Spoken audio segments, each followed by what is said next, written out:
Oh, and by the way, Boehner Bronco Buster? Yeah. Where the hell did that come from? Improv. Oh, it's wonderful. Welcome to the first ever Beanie Awards. First and foremost, this has been an awesome year, and I just wanted to thank all of you who watch my channel. It has been a great year not only for myself personally, but also for professional wrestling. All across the world, in hundreds of different promotions, wrestling has thrived, and today we're going to celebrate that. So without further ado, let's just jump straight into these awards. Feud of the Year. The nominees are Swerve Strickland vs. Hangman Adam Page. The blood feud that started in 2023 carried over to 2024, and the two men only raised the stakes with world championships, syringes, and burning down houses. The OG Bloodline vs. the New Bloodline. Solo Sikoa took the mantle of Tribal Chief after Roman Reigns lost to Cody Rhodes at WrestleMania, and since then, we have seen more of the soap opera drama we have all come to love with the Bloodline story. Mariah May vs. Toni Storm. Mariah May and Toni Storm told a Victorian story of friends turned rivals and teacher versus student. These two women had some of the best character work of the entire year, and it truly shined during this feud. CM Punk vs. Drew McIntyre. McIntyre was the definition of hate in 2024, and CM Punk was the perfect vessel for the story McIntyre has been telling. And the beanie goes to CM Punk vs. Drew McIntyre. It was a great year for hate in professional wrestling, but I feel no feud better emphasized that than McIntyre vs. Punk. Great promos, great segments, great matches. This was easily deserving of Feud of the Year for 2024. Breakout Star of the Year. The nominees are Obafemi. Obafemi has had an amazing year, becoming the monster of NXT, filled with great matches and a great North American Championship title reign. Mariah May. Mariah May has been in AEW for less than a year. That's insane to think about. In just a year, she has had a Feud of the Year contender, great matches against the likes of Toni Storm and Willow Nightingale, and won the AEW Women's Championship. Braun Breaker. Breaker made his main roster debut in 2024, and although there was a somewhat rocky start, Breaker found his footing, not only winning the Intercontinental Championship twice, but also becoming one of the highlights of Monday Night Raw. Jacob Fatu. Fatu made his WWE debut in 2024, joining the Bloodline story and immediately becoming a force to be reckoned with, as well as an entertaining on-screen character. And the beanie goes to Mariah May. This was one of the hardest awards to choose a winner for, but the real difference maker for me was the fact that Mariah May won a world championship. It truly was a fantastic year for Mariah May. Promo of the Year. The nominees are The Rock's 21-minute Twitter promo. The Rock cut so many great promos this year, and it was honestly just amazing to see him so invested in wrestling again. But of all his promos, the 21-minute video posted on Twitter was his best. Sami Zayn blames Seth Rollins for creating Roman Reigns. This was a late entry in our promos of the year, but man, Sami and Seth cooked here.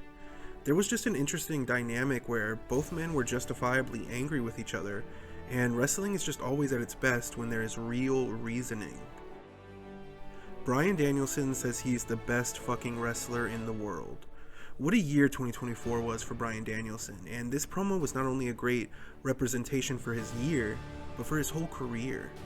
Danielson was dealing with self-doubt, but came to the realization that he is the best in the world, and I couldn't agree more. Adam Page wants Swerve.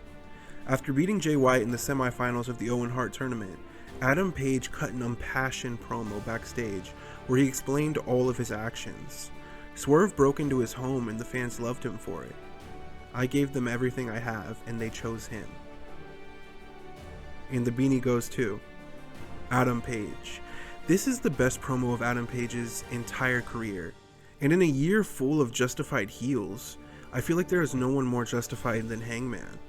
In my opinion, The Rock's promo was a close second, but isn't it crazy that the two best promos of the year weren't even on TV? We have 4 awards left, and these are the big ones.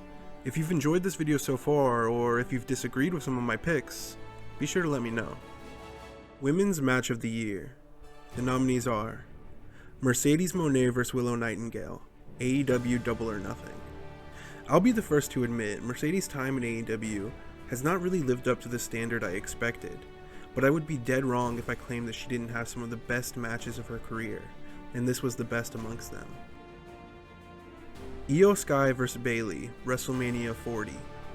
Io and Bayley's WrestleMania match was the perfect culmination to the great story that they told. Io is simply one of the best in the world, and it was nice to see Bayley deliver a great match, as it was honestly a while since she was given that opportunity. Willow Nightingale vs. Chris Statlander, AEW All Out. Tony Khan seems to love sending the women out right after great matches, and in this case, Willow and Chris had to follow Will Ospreay vs. Pac. But boy oh boy, did they keep that crowd alive. This Chicago street fight was just pure fun, and exactly what I want to see from extreme stipulations in wrestling.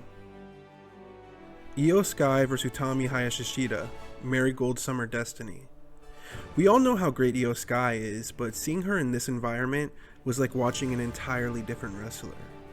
Utami, on the other hand, showed that she has depth as a performer and gave a very emotional performance. And the beanie goes to Willow Nightingale vs. Chris Statlander. Like I said, this match was everything I want from an extreme stipulation match. It wasn't too over the top, and was the perfect mix of fun chaos that I want in wrestling. Huge shout out to Willow and Chris, as they both had phenomenal years. Men's Match of the Year. The nominees are CM Punk vs. Drew McIntyre, Hell in a Cell. Like I said earlier, Punk vs. McIntyre was the definition of hate in 2024, and this match wrapped everything up with a blood-covered bow. It is so crazy to see how good CM Punk still is, and when you give him a partner like Drew McIntyre, magic is going to be created. Will Ospreay vs. Swerve Strickland, AEW Forbidden Door. This match really came out of nowhere, as I know a lot of people were shocked AEW was doing Swerve vs. Ospreay so quickly, but the quality of this match quickly made everyone forget about the questionable booking. Both Swerve and Ospreay have been MVPs for AEW in 2024, and getting to see them have an emotional, hard-hitting match was simply incredible. Will Ospreay vs. Bryan Danielson, AEW Dynasty. Danielson's last year as a full-time wrestler has been full of amazing matches, but this match with Ospreay was the epitome of it all. To my surprise, this match was a change of pace for Ospreay, and the match had a little bit of everything. Technical wrestling, high-flying action, and a freaking avalanche tiger suplex. Roman Reigns vs. Cody Rhodes, WrestleMania 40. This wasn't just a wrestling match, it was the culmination of a 1,316-day story. It was the end of an era with showcases of eras from the past. I really loved this match, and it had the perfect amount of shenanigans that I expect from the main event of WrestleMania. And the beanie goes to Will Ospreay vs. Bryan Danielson. This was probably the closest winner to choose, as Ospreay vs. Danielson and Roman vs. Cody are probably two of my favorite matches, not just of the year, but of all time. In the end, Ospreay vs. Danielson was just a little more my speed, and that is why it is my match of the year. Women's Wrestler of the Year. The nominees are Timeless Toni Storm. Toni Storm has been absent from AEW television for a few months, only just returning recently, so it's easy to forget what an incredible year she was having. Great matches against Willow and Mariah May, and some of the best character work I have really ever seen. Io Sky. Io Sky had a very underrated 2024. She started the year as champion, had a great feud with Bayley, and eventually lost her title to her. Since then, she has turned face and continued to produce quality matches every single month, whether it be against Utami or Bianca Belair. Io simply had one of the most consistently great years. Willow Nightingale. The Women's Match of the Year nominees speak for themselves. Willow has had some great matches all year long. Now, I'll be the first to admit I would have liked to see a little more from her this year in terms of her booking, but given that, I think she just did the absolute best with what she was given, and she 100% deserves to be mentioned here. Rhea Ripley. Rhea truly took it to the next level this year and became one of the biggest stars in the entire industry.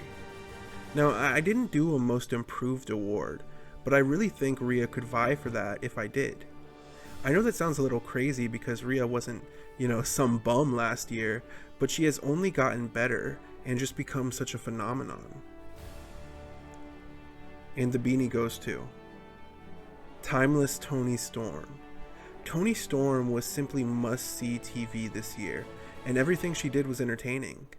I never watched the AEW scrums after pay-per-views, but Toni Storm got me to.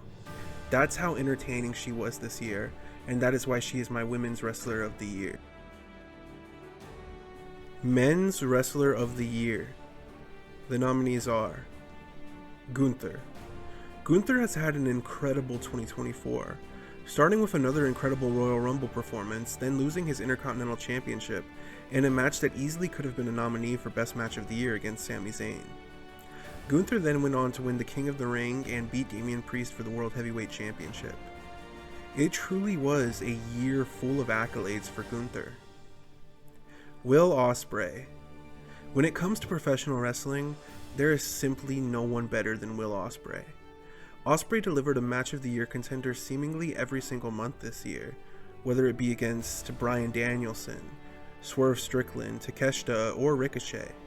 Ospreay had phenomenal matches every single time he stepped into the ring. Cody Rhodes. Now, I was a little hesitant to include Cody Rhodes as a nominee, but the more I thought about it, I really didn't have a choice. Cody became the face of WWE this year. He won the Royal Rumble for the second year in a row. He main evented WrestleMania for the second year in a row. He dethroned Roman Reigns and became the company's top champion. He has since had a lackluster title reign in my opinion, but the point remains.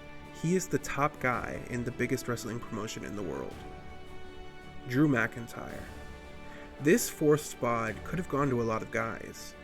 Swerve Strickland and CM Punk come to mind.